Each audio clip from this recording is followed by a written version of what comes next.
This happened 3 years ago, but I still can't go near underground spaces. Not subways, not parking garages, nothing. Even the thought of long hallways makes my chest tighten. We were hiking, a group of 4. Me, Sam, Derek, and Neil. College friends who used to take a trip every summer. Nothing extreme. Just woods, fire pits, hiking trails, maybe a lake. That year, we picked a state forest none of us had been to. Remote, but mapped. Long trails, sparse campgrounds. Perfect. We made it through the first 2 days without anything weird. Hiked a loop trail, cooked, drank, crashed. The third day, we planned to explore an old train tunnel we'd seen on a map, one of those forgotten offshoots from decades ago. Sealed at both ends, but with a break in the middle that hikers could walk into. It was technically off-trail, but lots of people went. There were forums with photos, old graffiti, moss, covered stones. Nothing dramatic. We found the tunnel around noon. It was massive, at least 20 feet tall, and wide enough for 2 cars. The old tracks were gone, replaced by a flat gravel path leading in. One side had collapsed years ago, rocks spilling down like teeth. The other side had a wide, gaping opening. Cool air poured out. Neil went in first. He had his phone flashlight out, joking about ghosts and bats. The rest of us followed. It was dark after the first 20 feet, the kind of dark that eats shadows. I remember the sound changing immediately. No echoes, just quiet, flat and low, like the air was full of static. Sam was behind me. Derek hung back near the entrance. We stayed close. We kept calling to Neil, laughing, keeping it light. The tunnel stretched farther than it looked, maybe half a mile. The end was just a pinhole of light. That's when Neil stopped answering. It was quick. He was ahead of us by maybe 30 steps. He turned a corner, formed by a bend in the wall, just out of view. Then, silence. We called his name. No reply. We kept walking, picking up our pace. The ground beneath us shifted slightly. Gravel crunching softer now, like it was mixed with something looser. We rounded the bend. No Neil. But there was light, coming from a crack in the side of the tunnel wall. A break in the stone, just wide enough to fit through. A place that shouldn't have existed. The tunnel was supposed to be straight. Just one long shot. We stepped toward the crack. I remember the way it smelled wet, but not earthy, like air that had been sealed in plastic for too long. My light caught the edge of something. A boot. Neil's boot. It sat right at the mouth of the crack. Laces frayed, still tied. No mud. Just placed. Sam wanted to go in after him. I told him to wait. I told him to listen. We waited for a sound. Anything. Nothing came. No wind. No water dripping. Then Derek said something that made my stomach sink. He pointed at the floor and said, "There's only 3 sets of footprints." He was right. Ours. Leading in. No others. No Neil. Not even his going forward. It was like he had never stepped on the ground at all. Sam squeezed into the crack first. I followed. Derek stayed behind, said he'd call out if Neil came back. Inside the break, the space widened. A separate tunnel. Narrower.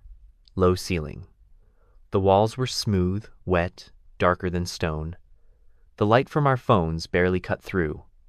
It felt wrong, like we weren't in the same structure anymore, like something had joined itself to the original tunnel.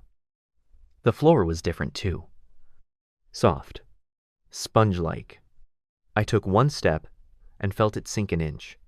Sam called out ahead, said he saw something. I caught up fast. There was another boot, and something else. A circle carved into the wall. Not painted, carved, deep and precise. The shape was a spiral, but wrong the grooves weren't uniform. They stretched at angles that bent the eye. Sam reached out to touch it. I told him not to, but he did. The moment his hand hit the wall, the lights died. Not just our phones. All of it. Even our voices dropped. I remember the cold most of all, and the sound of breathing that didn't belong to either of us. I didn't scream. I couldn't. Not because I wasn't scared, but because the air inside that tunnel didn't let sound carry. It felt thick, like I was yelling underwater. I grabbed Sam's jacket sleeve, but he was completely still, and his skin felt cold through the fabric. I tried shaking him. Nothing. Then I heard something move behind us. Not footsteps. Not an animal. Just a soft pulling sound, like skin sliding over stone, slow and steady. I turned my light toward it. My flashlight flickered once, then again, and went dead completely. I stood in complete dark, holding on to Sam, unsure if I was facing the exit or the deeper part of the passage. And then I felt his arm move. He didn't pull away. He didn't react. He simply stepped forward, not toward the light, toward the spiral. He pressed his palm against the carving again, and disappeared. I didn't mean blink and he's gone. I mean the second his hand touched that mark, he was gone. Like a switch flipped. My grip closed around air. I fell backward. I was alone. The wall glowed faintly now, almost like it had absorbed something. I couldn't look at it for more than a few seconds. My eyes kept slipping away. I crawled backward, hand on the damp floor, scraping against stone and something softer. Then, I felt warmth behind me. A breath. Not mine. I bolted. The tunnel curved again, deeper than it should have. I didn't care. I ran blind, my shoulders slamming off walls, hands catching against surfaces that felt wrong. One like cloth soaked in water, one like a brittle sponge, one like stretched skin. Eventually I saw light. Not natural light, not firelight. Something blue, flickering from beneath the ground. I came to a chamber. Circular. Rough stone at the base, but the ceiling looked formed, not built. Almost like a shell. There were things hanging from it. Not stalactites. Not natural formations. Objects. One was a pair of glasses. Sam's. One was a set of keys I hadn't seen in years, my old house keys, lost on a trip long ago. One was a toy I recognized but couldn't place. Each object swayed gently in still air, suspended by nothing I could see. I stepped toward the center. The spiral was there again, etched into the stone beneath my feet this time, glowing now.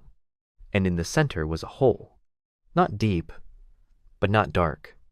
Inside the hole, something moved. A ripple, like water. And behind it, a shape. Long arms, thin neck, no face, just a flat surface. It reached up, but didn't exit. It pressed a hand to the edge of the opening. A hand with too many fingers, and joints in the wrong places. I turned and ran. My legs worked against me. The tunnel shifted.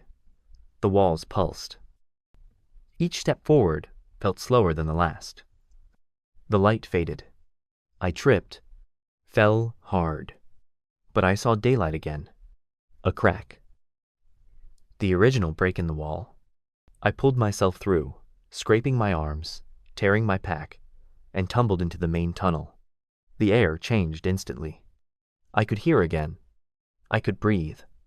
Derek grabbed my shoulder and pulled me up. He said I'd been gone 5 minutes. 5. To me, it felt like hours. We called Sam's name until we were hoarse. We searched the entire tunnel, no crack, no chamber, no spiral. Just flat stone where it had been. No boot. No prints. It was like none of it happened. We told the rangers. They searched for 2 days. Nothing. We left. Broken. 6 months later, Sam's Spotify account played a song. His girlfriend had never shut the account off. She got a notification on her phone. It wasn't a song he'd ever played. It was a file untitled, just ambient noise. We listened to it. 40 seconds of nothing but soft static. Then, under the sound, something rhythmic. Breathing. At the 20-second mark, there was a voice. Not a whisper. Something low and steady, like speech slowed to half speed. We reversed it. One sentence. I'm underneath. We stopped playing it after that. I haven't been in a tunnel since. But sometimes, when I close my eyes, I feel the ground soften beneath me, just for a second, like it's remembering me, like it still wants to finish whatever was started. I never should have followed him in, and I know now that what took Sam didn't just hide in the dark. It built it.